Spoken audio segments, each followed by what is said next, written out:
जय सिया राम, जय बागेश्वर धाम। बागेश्वर धाम की जय, बल्लभ जी महाराज की जय। महाराज श्री तो धाम पर नहीं हैं और आज शनिवार है। शनिवार के दिन भक्तों की जो है संख्या बढ़ जाती है धाम पर।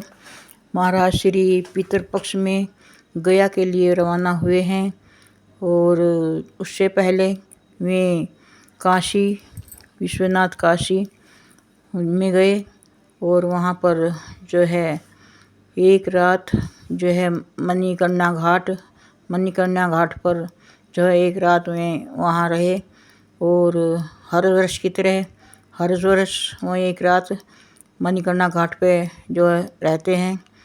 ऐसे ही अब भी और फिर 13 तारीख में जो है शाम के समय गया के लिए निकले। तो महाराज जी के मुखारबिंद से सुनिए, जय सिया राम, जय बागेश्वर धाम। हम काशी विश्वनाथ जी में आज जल चढ़ाया, अभिषेक किया और हमने प्रार्थना की। भागा जी में जल चढ़ाकर यहाँ से अब हम बिहार की यात्रा पर जा रहे हैं। गया जी जाएंगे। गया जी में वहाँ पितरों का तर्पण चल रहा पितृपक्ष में। आगामी 7 नवंबर से 16 नवंबर तक दिल्ली से वृंदावन तक होने वाली पदयात्रा देश में सामाजिक समरसता, हिंदुत्व की क्रांति और भारत को हिंदू राष्ट्र बनाने के लिए की जा रही है।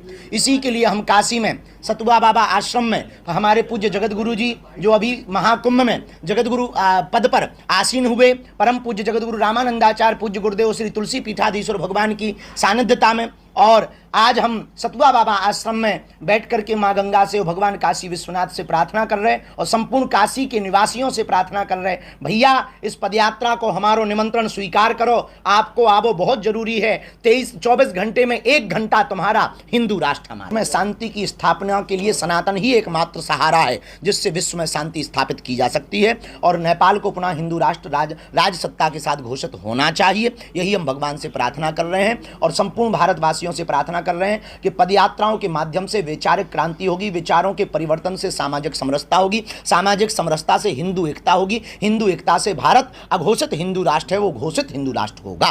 धन्यवाद। की नगरी काशी पहुंचे थे जहां गंगा के किनारे तिवारी जी के घर पर थोड़ी देर रुके। मानू भी साथ में थे। फिर इतनी भीड़ आ गई तो पूरी बिल्डिंग भर गई। तो वहां से उतरकर हर रात्रि में हम एक रात गंगा के हर वर्ष में एक रात्रि गंगा के किनारे मणिकर्णिका घाट पर व्यतीत करते हैं। हमारे दादा गुरु जी जिनका ये चित्र है, इन्होंने अपना शरीर काशी में ही छोड़ा था और काशी में मणिकर्णिका घाट पर छोड़ा था। और आप सबको जानकर प्रसन्नता होगी कि कितने सिद्ध पुरुष रहे होंगे। थे ही दादाजी हमारे। 2010 की बात है, कोई पुरानी बात नहीं है, 2010 की बात है। तब हमारी आयु 13-14 साल थी। 15 दिन हम काशी में रहे।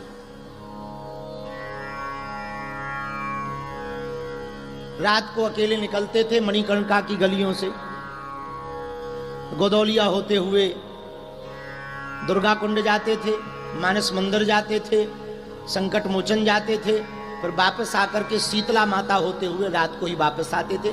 भगवान सोते रहते थे, हम बाहर जगते रहते थे। 15 दिन तक दादाजी काशी में रहे और पितृपक्ष के प्रारंभ होने की प्रथम दिवस परमा को आपने शरीर छोड़ा। और अपनी आयु से हमारे पिताजी ने हमको बताया, चाचा जी ने भी बताया और हमसे तो कहा ही था दादाजी ने, अपनी आयु के 22 साल शरीर छोड़ने के 22 साल पहले परिवार के और सभी शिष्यों को बुलाकर कह दिया था कि सुनो, हमारे यदि प्राण निकले तो हमें काशी ले जाना यदि हम बीमार पड़ जाएं। 22 साल पहले परिवार को बुलाकर और शिष्यों को बुलाकर कह दिया था, सुनो यदि हम बीमार पड़े तो हमें काशी ले जाना। किसी ने कहा क्यों? बोले हम अपना शरीर काशी में छोड़ना चाहते। हमारी अवस्था तो 13 साल की थी पर 5-6 साल इनके पास रह लिया था तो गुरुजी को पहचानने लगे थे।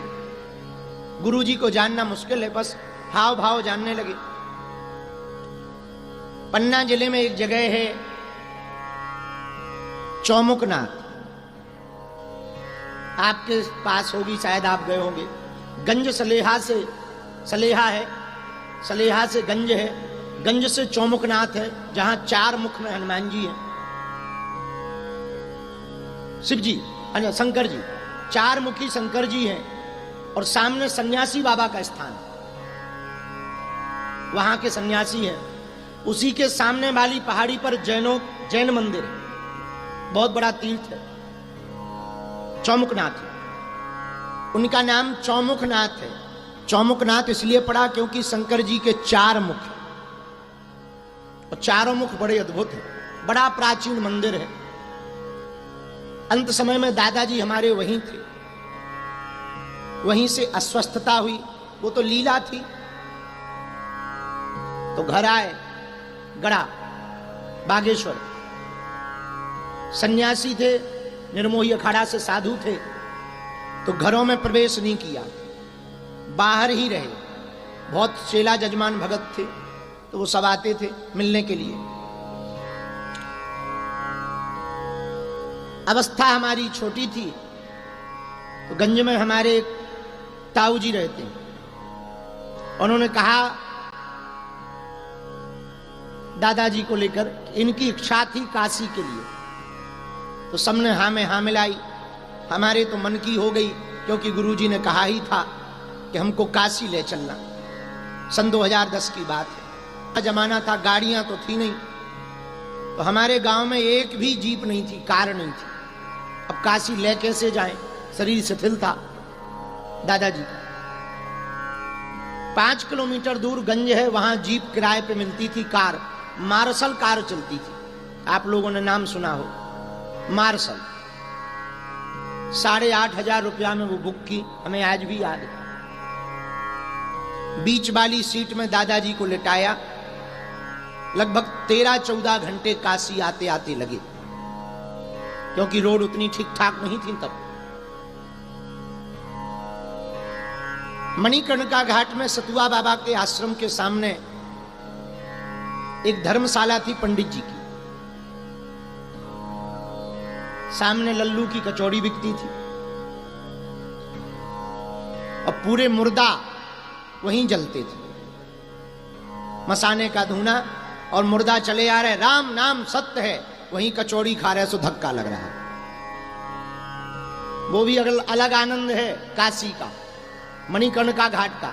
ऐसे लोग चाय पियत जा रहे, ऐसे 100 निकल गया, राम नाम, अरे धक्का मत दो, सत्य है। जब तक सत्य बोला तब तक चाय खुदाई पे गिर गई।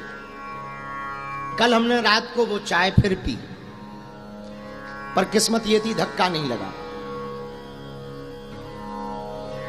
15 दिन पहले दादाजी पहुंच गए थे।